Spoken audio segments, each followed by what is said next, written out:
शिब्रा फजल बख्श से कहते हैं कि मुझे ऐसा लग रहा है कि तुम हाथ धोकर मेरे पीछे पड़ चुके हो। जिसको सुनकर फजल बख्श कहता है कि आखिर तुम किस तरह की बातें कर रही हो, मैं तो कभी भी किसी के पीछे हाथ धोकर नहीं पड़ा। हाँ, अगर आप लोगों से मैंने कुछ दिन अच्छा बोल लिया तो आप लोगों ने तो मुझे जलील ही करके रख दिया है। खैर, अब देखेंगे कि फजल बख्श बहुत ही नाटकबाजियाँ कर रहा है, जिसकी वजह से शिब्रा मज़ीद इम्प्रेस होती जा रही है। और वैसे शिब्रा को छोड़ के सारे घर वाले भी उसके ही गुण गाने लगे हैं, और ख़ास तौर पर वो शिब्रा को समझाने की कोशिश उसकी माँ करने लगी और कहती है कि बेटा, मैंने तुम्हारे लिए एक फ़ैसला किया और मुझे पता है कि मेरा फ़ैसला बिल्कुल दुरुस्त है। जिस चीज़ को मैंने तुम्हारे लिए सिलेक्ट किया है तुम्हें वो ही करनी चाहिए। इसको सुनकर शिब्रा कहती है कि आखिर आप किसकी बात कर रहे हैं? फरहाद की बात कर रहे हैं? मुझे तो फरहाद में ऐसी कोई बात नज़र नहीं आ रही है, और ना ही मुझे वो लड़का एकांक पाया है। इसलिए बेहतर यही है कि उसका ख्याल अपने दिलो दिमाग से निकाल दे, क्योंकि ऐसा तो कुछ नहीं होने वाला, ना ही मेरी और उसकी बनने वाली है। इसलिए बेहतर यही है कि इस बात को जितनी जल्दी हो सके ख़त्म कर दिया जाए। लेकिन उसकी माँ कहती है कि मैं तुमसे इस बारे में बात नहीं कर रही, मैं तुमसे किसी और के बारे में बात करना चाह रही हूँ, और मुझे उम्मीद है कि तुम मेरी बात को बड़े अच्छे तरीके से समझोगी और सुनोगी, और मुझे इस चीज़ का पूरा पूरा यकीन है। पर काफ़ी ज़्यादा टेंशन में आ चुकी है ये लड़की, क्योंकि उसको भी समझ नहीं आ रही, और उसको ये चीज़ का अंदाज़ा नहीं हो रहा कि आखिर वो अपनी मोहब्बत का इजहार किस तरह से फजल बख्श से करे, कैसे उसे ये सारी बात कह दे। खैर, ये भी अब अनकरीब ही टाइम है और इसी एपिसोड में ये काम भी ख़त्म हो जाएगा। लेकिन फ़िलहाल तो देखेंगे जो रिश्ता आता है। फजल बख्श जाकर कहता है कि मुझे तो भाई एक तुम्हें बात सच बताऊं शिप्रा, वो लड़का बिल्कुल भी पसंद नहीं आया, तुम्हारे टाइप का तो वो था ही नहीं। आगे से आप देखेंगे कि शिप्रा कहती है तो मुझे तो उसमें कोई ख़राबी भी नज़र नहीं आई। आखिर तुम्हें ऐसी क्या उसमें बात नज़र आ गई कि तुम्हें उससे इतनी आवाज़ारी शुरू हो चुकी है। खैर, दोनों में काफ़ी ज़्यादा बातें चलती रहती। सुकैना कहती है कि कोई ऐसी बात है जो आप लोग एक दूसरे को कहना चाहते हो लेकिन कह नहीं पा रहे हो।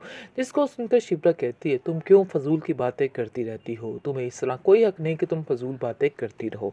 खैर, इन सब बातों को छोड़ो और जाकर अपनी तैयारियों पर ध्यान दो, क्योंकि बहुत जल्द तुम्हारी रुखसती होने वाली है। शायद इस चीज़ का तुम्हें अंदाज़ा भी नहीं है, क्योंकि फूफो जान की कॉल आ चुकी है और उन्होंने कहा है कि वो रुखसती की तारीख लेने के लिए जल्द अज जल्द आएंगे।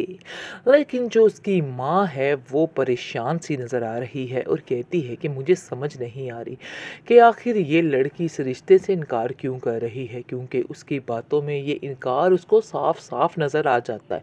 और वो कहती है कि शिप्रा, आखिर तुम ऐसा क्या चाहती हो, क्यों तुम ऐसा कर रही हो, तुम्हें ऐसा हरगिज़ नहीं करना चाहिए। ये लड़का इतना अच्छा था लेकिन तुम्हें उसे नहीं ठुकराना चाहिए था। जिसको सुनकर शिवरा कहती है कि आप नहीं जानती हैं कि वो लड़का मेरे टाइप का ही नहीं, शायद आपको इस बात का अंदाज़ा नहीं है। जिसको सुनकर वो कहती है कि अगर कोई तुम्हारे टाइप का है तो तुम मुझे बता सकती हो, लेकिन मुझे ऐसा लग रहा है कि जैसे तुम मुझसे कुछ छुपा रही हो। जिसको सुनकर शिवरा कहती है नहीं, ऐसी कोई बात नहीं है, मुझे तो ऐसा लगता है कि आप लोग पता नहीं क्या क्या सोच रहे हैं मेरे बारे में, लेकिन ऐसा वैसा कुछ भी नहीं है। उसका बाप कहता है शिप्रा से कि बेटा, मुझे साफ साफ बताओ आखिर क्या वजह है जो तुम्हारे दिल को कोई बा नहीं रहा, और तुमने साफ साफ इस लड़के से इनकार कर दिया। लेकिन मुझे भी इस लड़के में कोई ख़राबी नज़र तो नहीं आई, मैंने इसका बड़े अच्छे तरीके से पता किया है, ऐसी वैसी कोई बात नहीं है, और मैं इस लड़के से बिल्कुल मुतमिन हूँ। लेकिन जी शिप्रा कहाँ मुतमिन होने वाली है। शिप्रा असल बात भी नहीं बताना चाह रही और बात को दबाना भी चाह रही है, क्योंकि वो समझ रही है कि अब क्या करूं और इन सब को मैं कैसे बताऊं कि उसके दिल में आखिर क्या चल रहा है। लेकिन सुकैना उसको कहती है तुम परेशान मत हो, मैं तुम्हारा साथ देने के लिए तैयार हूँ, तुम्हारी हर चीज़ में मदद करने के लिए तैयार हूँ, तुम बिल्कुल भी इन बातों को लेकर टेंशन मत लो। जी नाज़रीन, फाइनली वो हो चुका है जिसका इंतज़ार था फजल बख्श को। फजल बख्श जो चाहता था वो हो चुका है, उसका मिशन भी कामयाब हो चुका है। लेकिन इसको एक चीज़ की टेंशन है कि अगर इस लड़की को हकीकत पता चल गई तो ये लड़की क्या करने वाली है। या तो उसको छोड़ देगी, तो या फिर उसकी मोहब्बत के हाथों मजबूर होकर उसको अपना लेगी। कोई ना कोई तो उसको काम करना ही है। खैर आप देखेंगे काफ़ी ज़्यादा एक्साइटेड है और बात-बात पर दोनों एक-दूसरे को चिढ़ाने की कोशिश करते हैं। वो निम्रा का नाम लेके और वो उस लड़के का जिसका रिश्ता आया है। खैर एक आँख नहीं बाता है वो लड़का उसको शिप्रा को और वो अपनी बहन से कहती है कि मुझे बिल्कुल भी ये लड़का पसंद नहीं आया है। पता नहीं क्यों मेरे दिल को ये लड़का लग ही नहीं रहा।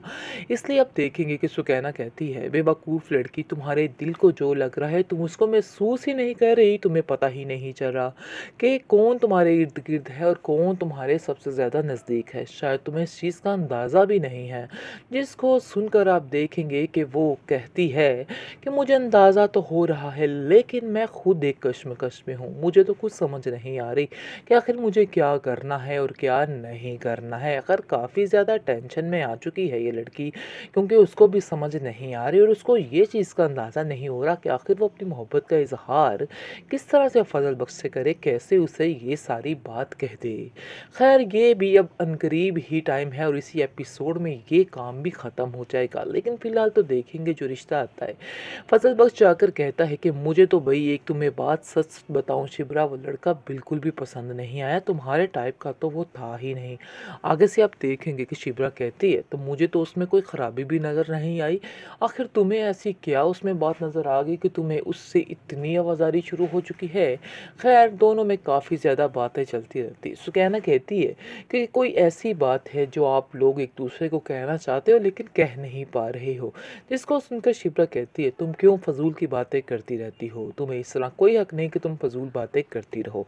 खैर इन सब बातों को छोड़ो और जाकर अपनी तैयारियों पर ध्यान दो क्योंकि बहुत जल्द तुम्हारी रुखसती होने वाली है। शायद इस चीज़ का तुम्हें अंदाज़ा भी नहीं है क्योंकि फूफो जान की कॉल आ चुकी है और उन्होंने कहा है कि वो रुखसती की तारीख लेने के लिए जल्द अज जल्द आएंगे।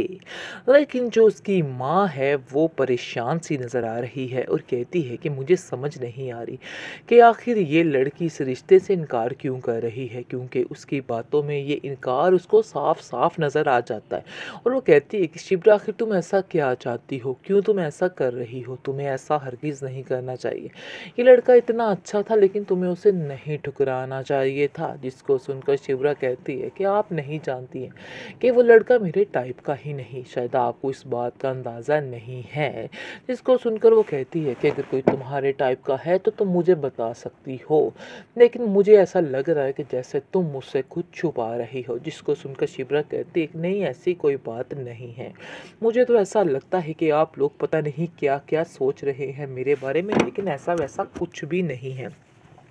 उसका बाप कहता है शिप्रा से कि बेटा मुझे साफ साफ बताओ आखिर क्या वजह है जो तुम्हारे दिल को कोई बा नहीं रहा और तुमने साफ साफ इस लड़के से इनकार कर दिया। लेकिन मुझे भी इस लड़के में कोई ख़राबी नज़र तो नहीं आई, मैंने इसका बड़े अच्छे तरीके से पता किया है, ऐसी वैसी कोई बात नहीं है और मैं इस लड़के से बिल्कुल मुतमिन हूँ। लेकिन जी शिप्रा कहाँ मुतमिन होने वाली है।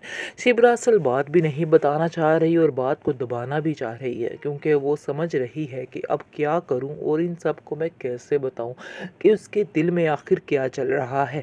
लेकिन सुकैना उसको कहती है तुम परेशान मत हो, मैं तुम्हारा साथ देने के लिए तैयार हूँ, तुम्हारी हर चीज़ में मदद करने के लिए तैयार हूँ, तुम बिल्कुल भी इन बातों को लेकर टेंशन मत लो।